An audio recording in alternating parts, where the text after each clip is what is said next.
Bonjour chers tous, que Dieu vous bénisse très abondamment. Étudiant la vie de Joseph, on remarque un fait très étrange. La Bible déclare, l'Éternel était avec lui, Genèse 19, 2, et la prospérité l'accompagna, et il habitait dans la maison de Potiphar. Mais comment est-ce possible qu'un homme qui a la prospérité qui l'accompagne n'a pas de maison, n'a pas de voiture, ah bien, il n'a pas de propriété à lui, il travaille pour le compte de quelqu'un d'autre, il n'a pas sa propre entreprise. Mais la Bible dit que l'Éternel était avec lui et que la prospérité l'accompagne. Ça veut dire que la prospérité, ce n'est pas que de l'argent. Non, c'est une entité spirituelle qui marche à côté des personnes de destinée, les aidant à accomplir la mission pour laquelle Dieu les a assignés sur la terre des hommes.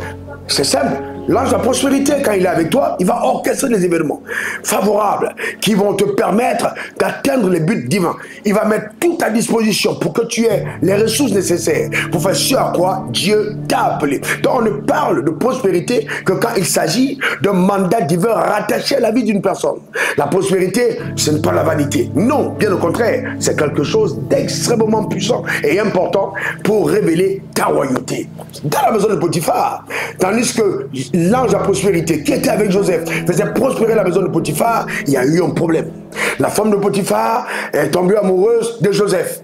On a toujours prêché en disant et le diable a tenté Joseph et le diable a été ici. Mais cependant, analysons bien qui a orchestré cet événement. Est-ce le diable ou Dieu? Cet événement a servi à quoi? Mais Dieu a la capacité de changer en mal, c'est vrai, en bien, tout ce qu'on fait en mal, il a cette capacité.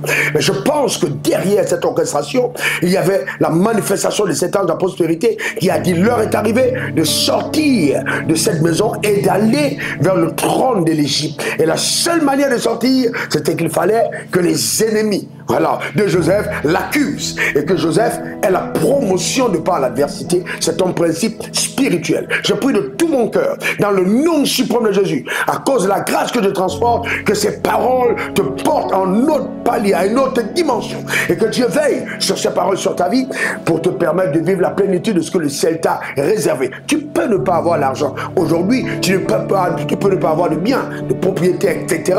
Mais laisse-moi te dire, tu es encore dans le process. Quand l'ange de la prospérité marche avec toi, ta fin est toujours glorieuse. L'argent ne manquera pas, eh bien la position est élevée, la faveur, la santé, et toutes ces choses te seront accordées. Cela est vraiment ton partage si tu mets ta confiance en Christ. Oui, il s'est fait pauvre afin qu'il soit devenu riche. Que la main de Dieu soit sur ta vie et que la bénédiction de l'Éternel t'accompagne. On est ensemble pour te servir. C'était encore moi, RW.